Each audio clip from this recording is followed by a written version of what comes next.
Viewers, I doctor SBK Lal welcome you all in my YouTube channel. मेरे YouTube channel में आपका बहुत बहुत स्वागत है। आज हम आपके लिए लेकर के आए हैं व्हीटस्टोन ब्रिज। अगर आप इस चैनल पर नए हैं तो चैनल को लाइक, शेयर और सब्सक्राइब करें ताकि विविध विषयों से संबंधित जो वीडियो मैं इस पर डालते रहता हूं आप तक पहुंचे। तो आइए शुरू करते हैं व्हीटस्टोन ब्रिज।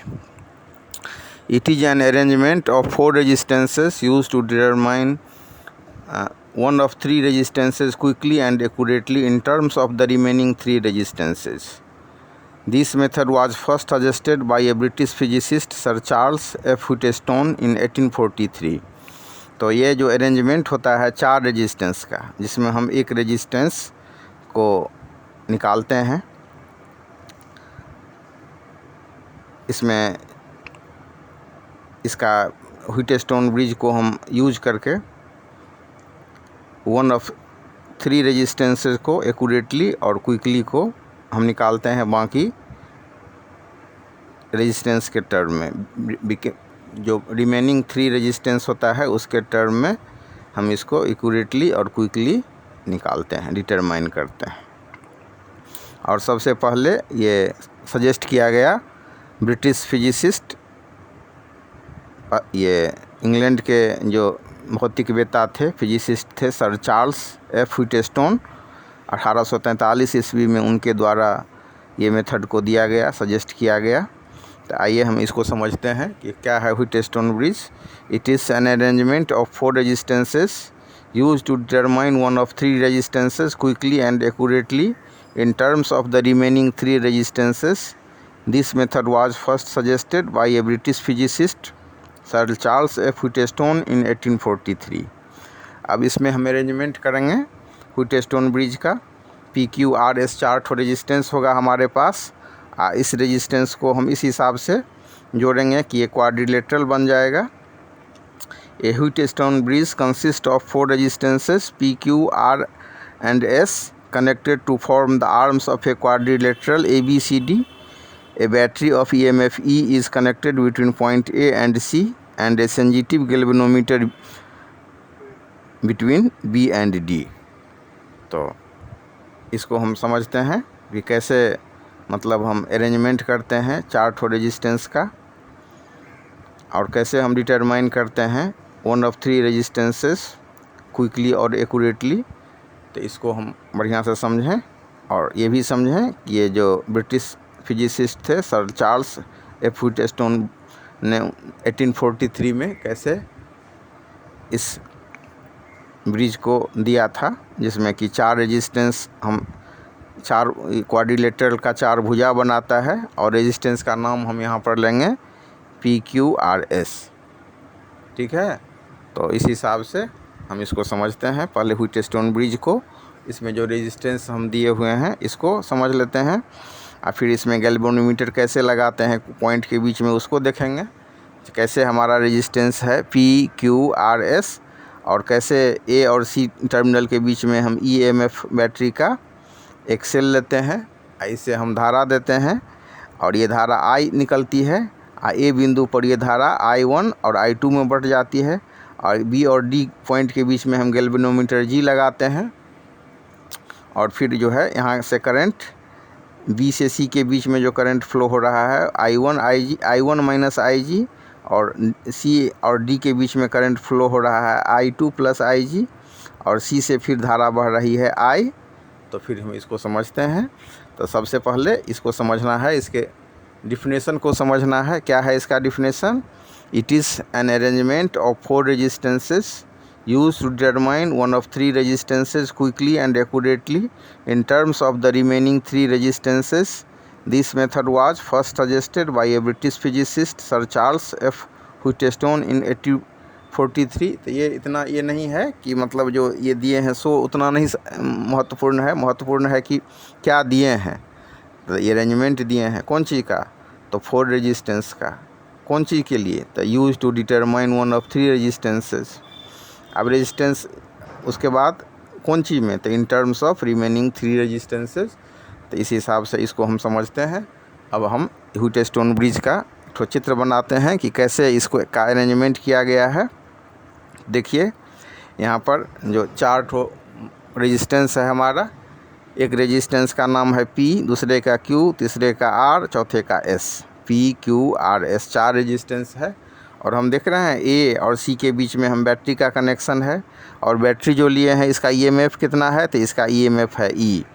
और पॉइंट B और D के बीच में हम एक गैल्वेनोमीटर लगाते हैं। अब गैल्वेनोमीटर से धारा कितनी बढ़ रही है, तो IG। तो इस हिसाब से हम ये IG धारा हो गया। अब फिर देखिए A से B के बीच कितनी, यहाँ पर पॉइंट A पर आकर के जो I धारा है 2 भाग में बढ़ जाती है। एक का मान हो गया I1 और दूसरे का मान हो गया I2। तो ये अब फिर यहाँ से I1 धारा, A से B के तरफ I1 धारा है, अब B पॉइंट पर आकर के एक धारा IG इसमें से निकल जाता है I1 में से।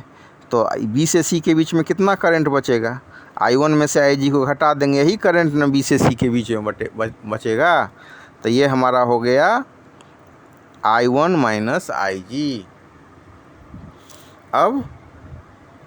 अब इसको हम लिख देते हैं कि मतलब a Wheatstone bridge consist of 4 resistances P, Q, R and S connected to form the arms of a quadrilateral ABCD. A battery of EMF E is connected between point A and C and a sensitive galvanometer between B and D। तो यहाँ पर हम देख रहे हैं कि मतलब ये व्हीटस्टोन ब्रिज कैसे बनेगा, तो 4 गो रेजिस्टेंस से बनेगा। इसको 4 गो रेजिस्टेंस को कनेक्ट करने से बनेगा, और 4 ठो रेजिस्टेंस को जो हम कनेक्ट करेंगे तो क्या बनेगा, तो क्वाड्रिलेटरल का भुजा बनेगा। अच्छा, क्वाड्रिलेटरल का भुजा से क्वाड्रिलेटरल बनेगा, तो क्वाड्रिलेटरल कौन सा बनेगा, तो देखिए ABCD। अब ABCD जो इसका भुजा बना,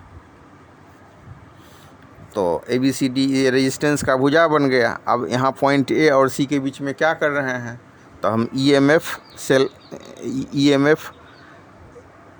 E का एक सेल लेते हैं, मतलब एक सेल लेते हैं जिसका कि EMF है E। इसके बाद क्या होगा, the resistance are so adjusted that no current flows through the galvanometer.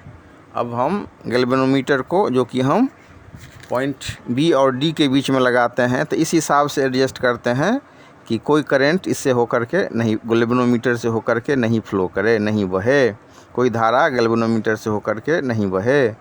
The resistance are so adjusted that no current flows through the galvanometer. The bridge is then said to be balanced in the balanced condition. मतलब ये हो गया कि galvanometer से होकर के जब कोई धारा नहीं बहेगी तो हमारा ये जो व्हीटस्टोन ब्रिज है ये बैलेंस कहा जाएगा। और बैलेंस कंडीशन में क्या होगा, तो इसका मान होगा P/Q बराबर R/S। This is the Wheatstone bridge principle. यही व्हीटस्टोन ब्रिज का प्रिंसिपल है, इसी को हम सिद्ध करेंगे, इसी का हम डेरिवेशन प्राप्त करेंगे। तो हम आगे आपको बताते हैं कि कैसे मतलब ये डेरिवेशन प्राप्त होगा। तो derivation of balance condition from Kirchhoff's law. अब ये जो यही लास्ट में हम जो डेरिवेशन प्राप्त करेंगे, इसमें हम यही बताने का कोशिश करेंगे कि कैसे in accordance with Kirchhoff's first law the current through various branches are shown in the figure. हम ये व्हीटस्टोन ब्रिज में फर्स्ट लॉ का अप्लाई करके दिखाएंगे कि कैसे जो करंट है वेरियस ब्रांच में फ्लो हो रहा है। और उसके बाद हम किरचॉफ सेकेंड लॉ अप्लाई करेंगे। किरचॉफ सेकेंड लॉ अप्लाई करेंगे तो क्या होगा, applying Kirchhoff second law to the loop ABDA।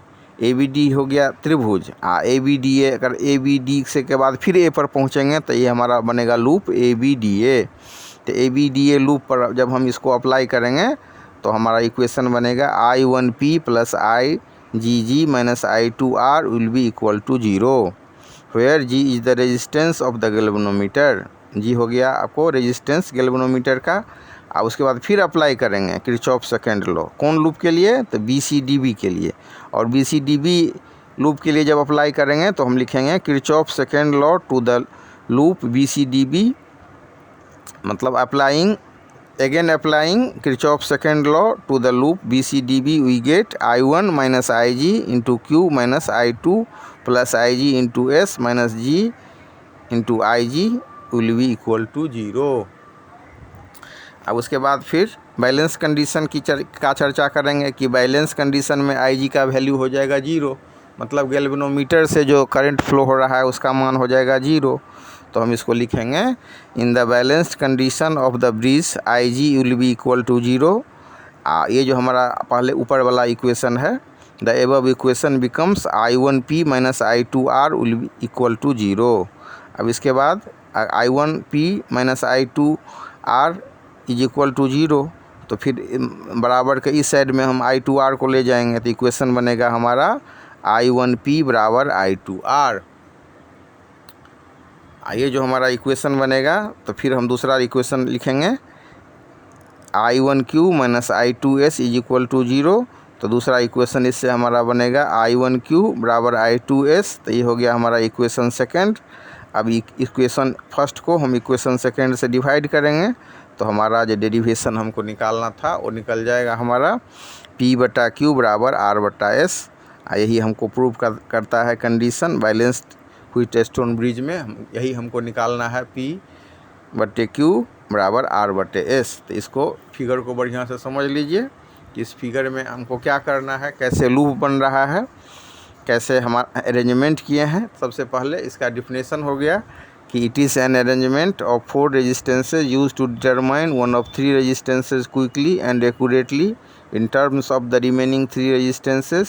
This method was first suggested by a British physicist sir Charles F Wheatstone in 1843 में इसको British physicist sir Charles F Wheatstone के द्वारा 1843 में दिया गया।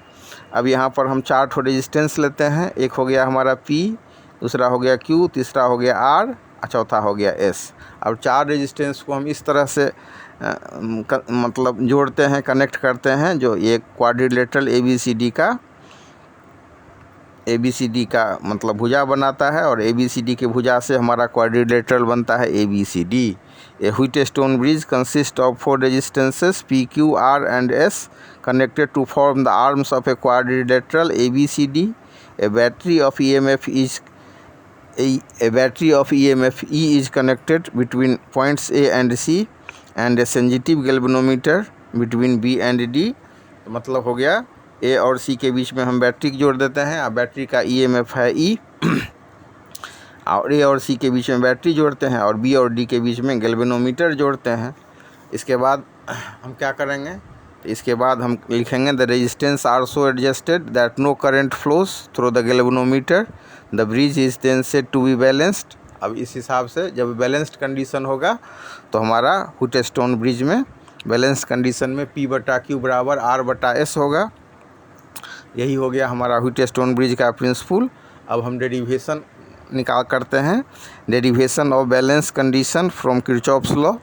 अब किरचॉफ्स लॉ से हम इसका डेरिवेशन प्राप्त करते हैं कि in accordance with Kirchhoff's first law the current through various branches are shown in the figure. इस फिगर में हम दिखा रहे हैं आपको कि कैसे किरचॉफ्स का फर्स्ट लॉ अप्लाई करके जो वेरियस ब्रांच में जो हमारा करंट फ्लो हो रहा है, ये ब्रांच हो गया ना, एक AB, फिर हो गया हमारा BC, फिर CD, फिर AD। हम देखें ना कि जो करंट फ्लो हो रहा है, तो I करंट हो रहा है फ्लो, A पॉइंट पर आकर के 2 भाग में बढ़ जाता है, एक I1 और दूसरा I2, और फिर ये B और D के बीच में हम गैल्वेनोमीटर लगाते हैं। तो यहीं पर अब ये फर्स्ट लॉ से हम समझ रहे हैं कि कैसे मतलब करंट का जो वेरियस ब्रांच है उससे होकर के करंट कैसे फ्लो हो रहा है। अब हम सेकेंड लॉ लगाएंगे, applying Kirchhoff second law to the loop ABDA we get I1P plus I2G minus I2R is equal to 0 where G is the resistance of the galvanometer. Again applying Kirchhoff second law to the loop BCDB we get I1 minus IG into Q minus I2 plus IG into S minus G into IG is equal to 0. In the balance condition of the bridge IG equal to 0, the above equation becomes I1P minus I2R is equal to 0 और I1P is equal to I2R। तो ये हो गया हमारा equation first. और उसके बाद फिर हो गया and I1Q minus I2S is equal to 0।